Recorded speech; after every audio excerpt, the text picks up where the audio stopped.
Breaking news చూస్తున్నాం. CM Jagan పై రాయి దాడి కేసులో నిందితుడిని పోలీసులు అరెస్ట్ చేశారు. ఈ కేసులో A1గా రాయితో దాడి చేసిన సతీష్, A2గా దుర్గారావుపై కేసు నమోదైంది.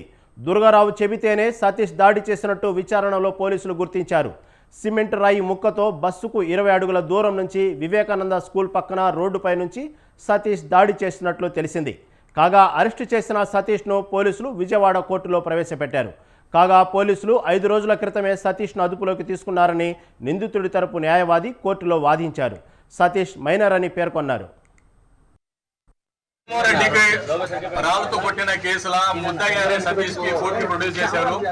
ముద్దాయికి కోర్టు కి ప్రొడ్యూస్ చేసిన తర్వాత వాదన ప్రతివాదన అయింది. జగన్మోహన్ రెడ్డి సైడ్ పీపీ వాదన చేశారు, అక్యూజ్ సైడ్ నేను వాదన చేశాను. ఈ కేసులో జగన్మోహన్ రెడ్డికి ముద్దాయికి ఉన్న సతీష్ కి అసలు ఏది ఇన్మిటీ లేదు. ఆయనకి వానికి ఏమంటారు శత్రుత్వం ఏం లేదు.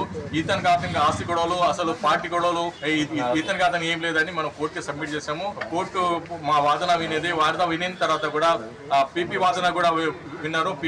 పీపీ వాదన కూడా లేదు, సింపుల్ ఇంజరీ కూడా 307 కట్టవచ్చు అని వాళ్ళ వాదన చేసి ఏదో కేసులో మధ్యప్రదేశ్ కేసులో పెట్టారు. కానీ మధ్యప్రదేశ్ కేసులలో వాళ్ళకి ఆల్రెడీ గొడవలు ఉన్నాయి. ఆ గొడవలు ఉన్నాయి, దానికి దీనికి లింకప్ అయిందో ఈ కేసులో ఈ బాబు ఫ్రెష్ క్రైమ్ లా ఉన్నారు. ఇతనికి అతను ఇన్మిటీ లేదు. ఇన్నోసెంట్ పర్సన్ ని మీరు చేయాలి. ఎందుకంటే court only last door of the justice. మీరు క్రెడిబిలిటీ మెయింటైన్ చేయాలి. ఆ బాబుకి రిమాండ్ రిటర్న్ చేయండి. మీరు కావాలంటే ఆయన పోలీస్ కి ఇంట్రాగేషన్ కి ఇన్వెస్టిగేషన్ కి సహకరిస్తారని కోర్టుకి అష్యూరెన్స్ ఇచ్చారు. జగన్మోహన్ రెడ్డికి రాళ్ళతో కొట్టిన కేసుల ముద్దాయి అనే సతీష్ కి కోర్టు కి ప్రొడ్యూస్ చేశారు. ముద్దాయికి కోర్టు కి ప్రొడ్యూస్ చేసిన తర్వాత వాదన ప్రతివాదన అయింది. జగన్మోహన్ రెడ్డి సైడ్ పీపీ వాదన చేశారు, అక్యూజ్ సైడ్